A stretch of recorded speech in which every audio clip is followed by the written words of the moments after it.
जब भी आप प्रभु के मार्ग में चलते हैं, भजन में चलते हैं, तो बहुत प्रकार की मुश्किलों का सामना हर भक्त को करना पड़ता है। ये आज का नहीं, ये बहुत पूर्व से चला आ रहा है। बहुत ध्यान से सुनना। आज का समय है जो वो बहुत ही छल कपट राग द्वेष से भरा हुआ समय है।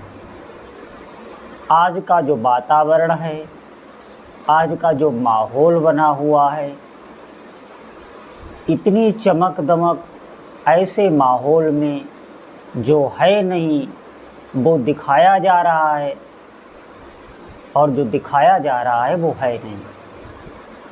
हम उसी को समझना चाहते हैं जो इन आँखों से देखते हैं, जो सुनते हैं, उसी से हमारी बुद्धि का निर्माण भी होता है।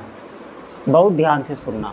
जो भी आप सुन रहे हैं, जो भी आप देखते हैं, उसी प्रकार की बुद्धि आपका निश्चय करती है, वही मन में धारणाएं बैठ जाती हैं। इसीलिए आहार किसको कहा गया है? एक आहार होता है ये खाने पीने का आहार।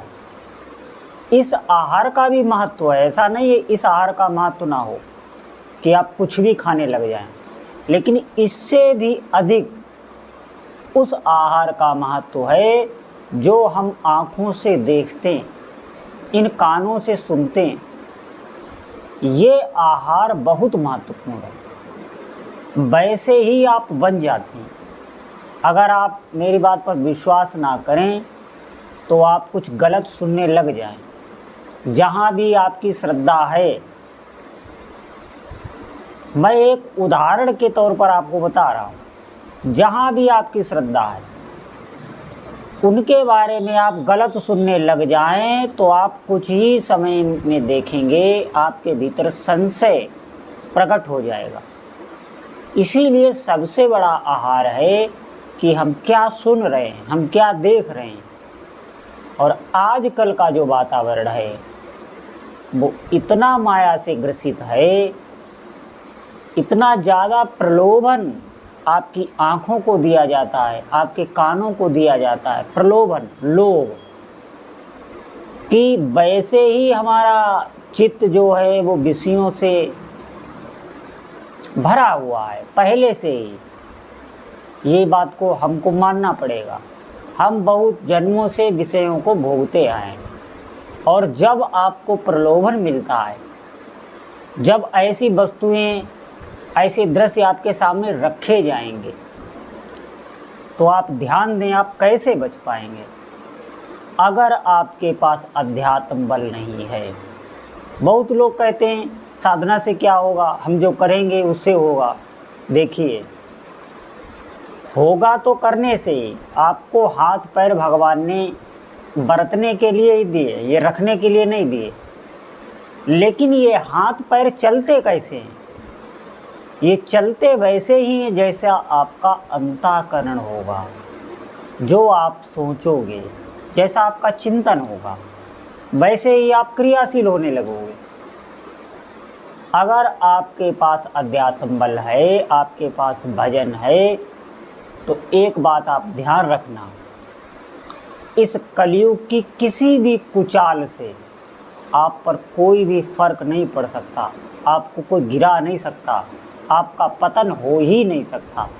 एक दृष्टि में आप दूध का दूध और पानी का पानी अलग कर दोगे। निश्चित हमारी बात पर आप विश्वास करें, ये भजन का बल होता है। इतनी बुद्धि सूक्ष्म हो जाती है कि वो बुद्धि भगवान को भी जान जाती है। इस बात पे विश्वास करना होगा। अब बात करें हम कि जब इतना चंचल वातावरण है, आप देखना कितना चंचल वातावरण है, कैसे हम स्थिर हों। और जो घर परिवार, भीड़ भाड़, काम धंधे में लगे हुए लोग हैं, वो कैसे साधना करें। साधनाएं तो बहुत लोग बताते हैं, बहुत प्रकार की बताते हैं, लेकिन वो सब साधनाएं कैसी हैं? वो सब साधनाएं हैं जब आप ब्रह्मचर्य का पालन करें, एकांत सेवन करें, व्यथा कुछ सुने ना, व्यथा कुछ देखें ना, आपका संयमित आहार हो, संयमित निद्रा हो, आचार विचार शुद्ध हो, उसका आधार ही शुद्ध हो, तब वो उपासना आप कर सकते हैं। लेकिन हमें अगर हम ये करने लग जाएं तो हमारा घर परिवार भी छूट जाएगा, हमारे काम धंधे सब चौपट हो जाएंगे। तो ये हमारे व्यवहारिक जीवन में ये युक्तियां कैसे सिद्ध होंगी? सबसे सरल तरीका आपको है कि आप वाचिक भगवान नाम जप का सेवन करें। वाचिक जो भी आप मंत्र जप रहे हैं उस मंत्र का आप यथोचित जैसे आप जाप कर रहे हैं वैसे जाप करते रहें, लेकिन आप साथ में वाचिक जप अवश्य करें। जैसे ही आपका मन लगना बंद हो, आप बोल बोल के सीताराम सीताराम, राधे श्याम राधा कृष्ण गौरी शंकर, जो भी आपको नाम प्रिय हो, आप उसका वाचिक और संख्या से आप जप करें। क्योंकि वाचिक जप जो हमारा ये मन भटकाव वाला है, अब आपने सुबह से शाम तक बहुत चीज़ें देखी, बहुत चीज़ें सुनी, बहुत जगह आपका चित्त गया, तो भीतर का जो चित्त है वो व्यथित रहे। अब आप कहो हम ध्यान कर लें, नाम में मन लगा लें, मन से नाम को लिखें, आज्ञा चक्र पर नाम को लिखें, ये सब नहीं हो पाएगा। और ये सब आपको वाचिक जप से मिल जाएगा। आप करके तो देखें। वाचिक जप बलात् आपके मन को खींच लेगा, एकाग्र कर देगा। ये आज के कलयुग के लिए, इसीलिए कलयुग में संकीर्तन को प्रधान बताया गया है। जप से भी अधिक संकीर्तन को प्रधान बताया गया है। क्यों? क्योंकि कलयुग में ऐसा महापुरुषों को पता था कि कैसा वातावरण होगा, कैसा माहौल होगा, भजन करना कितना कठिन होगा, एक जगह पर बैठना कठिन होगा। आप देखें लोगों को एक जगह पर वो बैठ नहीं सकते, भय लगने लगता है, डर लगने लगता है, खुद ही का भय आगे आने लगता है। जो ही आप एक जगह बैठे, स्थिरचित्त होने की कोशिश की, त्यों ही नाना प्रकार की चिंताएं, भय, शोक वही भीतर का बाहर आने लगता है और हम भयभीत हो जाते हैं। इसीलिए वाचिक जप आप कीजिए। वाचिक जप एक बहुत बड़ा सिद्ध योग है। वाचिक जप से जो श्रवण होता है, जैसे आप नाम बोल बोल के कर रहे हैं तो उसको सुन भी रहे हैं, तो श्रवण भी हो रहा है, जप भी हो रहा है। अब आपके मन को ये खींच लेगा। आप कुछ ही समय करके देखें तो जप भी हो रहा है और आप सुन भी रहे हैं, ये आपके मन को खींच लेगा। आप स्थिर चित्त होने लगेंगे, स्थित प्रज्ञ होने लगेंगे। जो भी आप सुनते हैं कि नाम जप से ये आज्ञा चक्र पे लिखी, ये सिद्धि, ये सब निश्चित स्वतः आने लगेगा।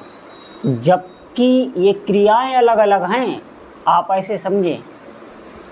ये जबकि क्रियाएं अलग अलग हैं। जैसे आप दूध का सेवन करें, अब आप दूध पिएं तो भी आपकी सेहत के लिए अच्छा है, आप रबड़ी पिएं तो भी सेहत के लिए अच्छा है, और आप घी पिएं तो भी आपकी सेहत के लिए अच्छा है। लेकिन घी को सब नहीं पचा पाएंगे, रबड़ी को सब नहीं पचा पाएंगे, दूध सब पचा सकते हैं। इसीलिए हमें पहली सीढ़ी से चलना होगा। हमारी बात पर ध्यान दें। आप वाचिक जप करके देखें, यही आपके मन को कंट्रोल करने वाला है। और दूसरा कोई इस कराल कलिकाल में उपाय ही नहीं है। सभी साधकों से प्रार्थना है, आप भ्रमित ना हो, आप साधना करें, इस कराल कलिकाल की कुचाल से बचें। इसमें आपको वो सुनाया जाएगा, वो दिखाया जाएगा, चित्त भ्रमित होगा। ऐसा समय आ जाएगा कि आप सोचने को मजबूर हो जाएंगे कि हम करें क्या। ऐसा आप सोचने को मजबूर हो जाएंगे कि हम क्या करें, संशय उत्पन्न हो जाएगा। इसीलिए आप खुद भजन करें, आपकी बुद्धि खुद इतनी विवेकवान हो जाएगी कि इस संसार का रहस्य आपके हृदय में ही उजागर हो जाएगा। सभी भक्तों से यही प्रार्थना है, अधिक से अधिक भगवान नाम का जप करें, बोलो जय जय श्री सीताराम।